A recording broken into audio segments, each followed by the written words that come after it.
The first reforms to the Canadian Citizenship Act in more than a generation aim to tighten rules for those looking to become Canadian citizens, while also cracking down on immigration fraud. While critics agree with punishing those who take advantage of the Canadian system, some are concerned the crackdown could unintentionally penalize all new immigrants. How necessary are these reforms, and how much clarity do they bring to the requirements of Canadian citizenship? And joining us this evening, Eric Epman, Executive Director of the Edmonton Mennonite Centre for Newcomers. As well tonight, Raj Sharma, an immigration lawyer with the Calgary firm Stuart Sharma Harshani. Good evening, gentlemen. Welcome back to Alberta Primetime. Thank you. Raj, I'd like to start with you. These are being touted as sweeping changes. How necessary an overhaul of this degree is this? I think the changes are, in fact, necessary, Michael. I mean, what we had before was this sort of vague requirement that individuals live in Canada for 3 years out of the 4 years preceding the application.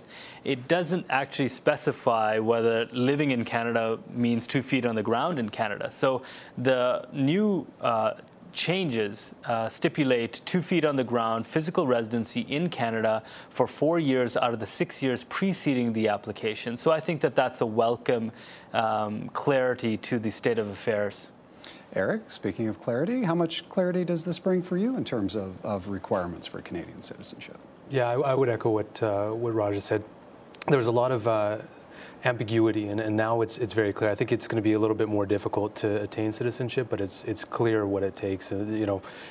Check these various boxes, and citizenship. Is there an element in particular that you see as being clearer than what exists currently?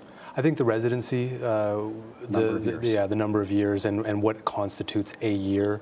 For example, students, it's really clear how long you need to be here under what circumstances. So I think that's much more direct. Raj, the proposed changes also include a broader range of requirements around language and knowledge, which you feel are maybe unnecessary. Why is that? Well, I was on Alberta Primetime 2 years ago debating or discussing this with Deepak Oberoi. At that time, the Conservatives had brought in a separate language test that was necessary along with the application. So, I characterize the changes to the citizenship laws as the good, the bad, and the ugly. The good is, of course, a clear requirement, 2 feet on the ground in Canada for 4 years out of 6. What I feel is superfluous are these language requirements. The fact of the matter is that the written knowledge test already tests applicants at the requisite Canadian language benchmark.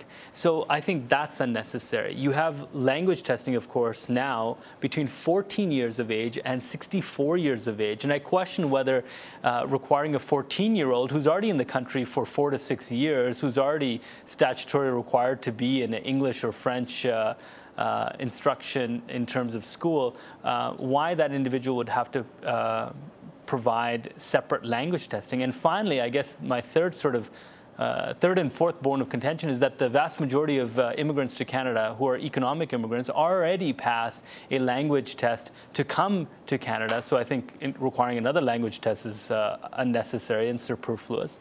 And finally, I suppose that one has to question whether a certain proficiency of English is necessary for an individual to partake in Canadian society, which of course is to vote. So I think what happens is that with these changes, you're going to see a preference for, it's an Anglophilic sort of preference. And so you are going to exclude individuals, especially older immigrants that have come here late in life, and may not be able to develop that level of language proficiency necessary to pass an exam, but of course are full members, participating members of the Canadian fabric. Eric, where do you stand on these changing standards around language and knowledge?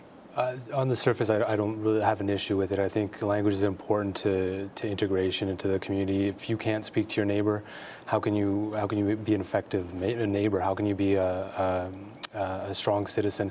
What I do think needs to happen is that there are supports to ensure that people have every opportunity to learn the language. And in cases where exemptions need to be made, I think we need to ensure that they can be made.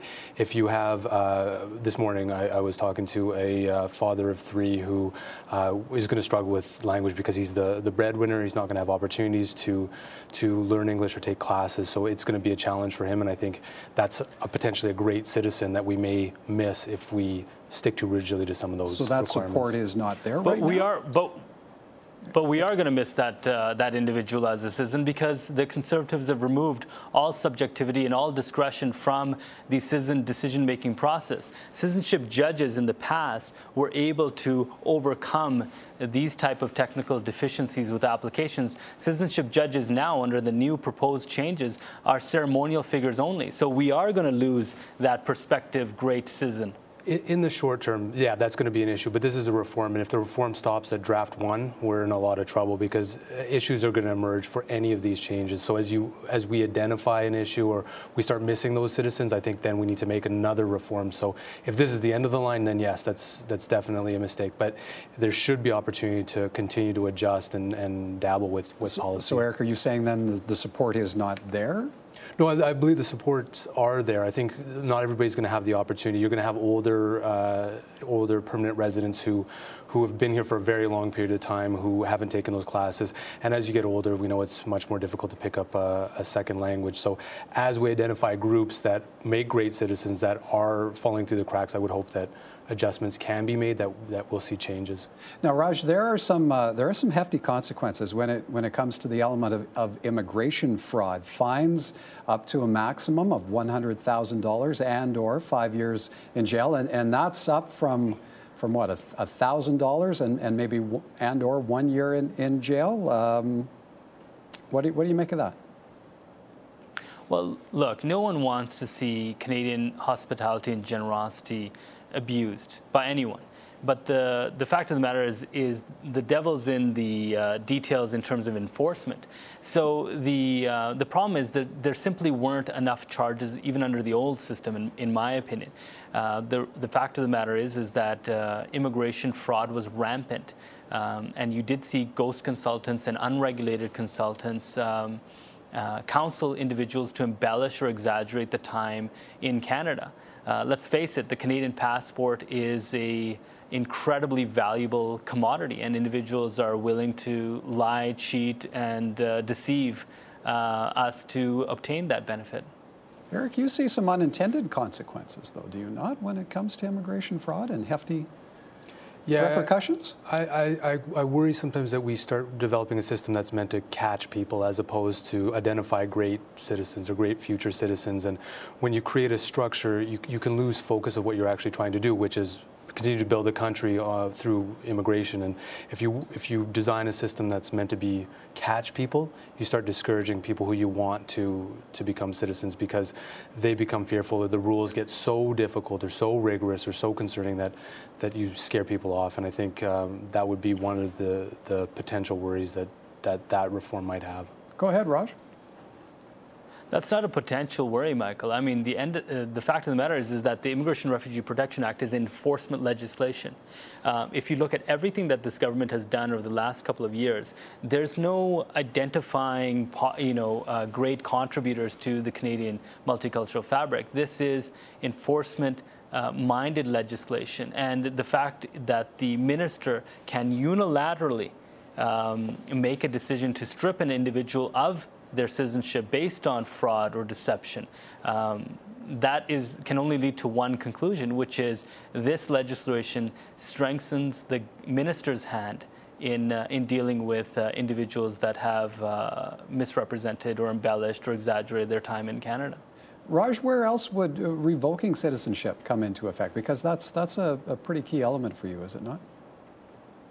Yeah, and I guess this, if I were to boil down the legislation into the good, the bad, the ugly, now we're moving into the ugly part of the legislation, which is the minister, number one, can designate or appoint or grant citizenship secretly to any individual I think that that's a little bit strange and that's a little bit odd, and I think that that should be open or at least public and transparent when we decide to grant citizenship to an individual that may or may not meet the requirements of citizenship. So I think that that's a little bit strange. Number two, the minister can revoke citizenship unilaterally and on his own when there's evidence of fraud or deception. And of course, apparently that decision can be reviewed at the federal court, but again, the devil's in the details. And finally, you have this sort of the bill that kind of started it all, which was a bill proposed by a backbench MP here in Northeast Calgary, which was revoking the citizenship of dual nationals that commit acts of terror or acts against the Canadian forces. And so that is very, very interesting, but I kind of dismiss it because I think that that is, in essence, sound and fury and symbolic pandering to the Conservatives' base. I don't see a lot of citizenship revocations on the basis of terrorism and treason. Eric, do you see that as pandering as well? Pandering might be a little strong, but I do think it's an odd piece to put in there. We're highlighting changes to immigration reform, and one of the highlights that's in there is we're trying to catch bad guys, and I think it gives the Canadians the perception that there are a lot of cheaters and there are a lot of potential terrorists that we need to be concerned about. So I think that's another unintended consequence, that we're kind of broadcasting to the public that we've got bad guys out there and potentially painting all immigrants or a population with that brush. And should the minister have this degree of power? I would struggle to say that that's you want to have one person being able to kind of make these incredibly strong decisions when they've got to run a whole ministry. So you'd hope that there was more transparent systems to say, okay, if this is going to happen, these are the steps that are going to be taken. It won't be behind closed doors. It won't be by one person who reads a memo. So I would hope that, again, these things become identified and are adapted and changed. Eric, overall, are these the changes, the point in the right direction for reforming immigration in Canada? I think it had to happen. I mean, this is long overdue that changes needed to happen. I think there's a focus now on economic immigrants, and I think that's going to present some challenges because we as a country, I think, don't just want a strong economy. We want a great nation, and I think we're leaning a little far to one side as opposed to building a nation. We're focusing on building an economy. Raj, you have the good, the bad, and the ugly. Is this the right direction we're headed? You know what? I agree with the requiring individuals to spend more time in Canada. I think there's only one way to become a Canadian, and that's to spend a significant amount of time in this country. In terms of Eric's comments about hope, I hope that there's the Conservatives don't push it too far as well, but hope and prayer isn't enough. We need institutional safeguards against the untrammeled discretion of one individual. Great to speak with you both. Thank you for your time this evening. Eric Ampman is Executive Director of the Edmonton Mennonite Centre for Newcomers, and Raj Sharma, an immigration lawyer with Stewart Sharma Harshani.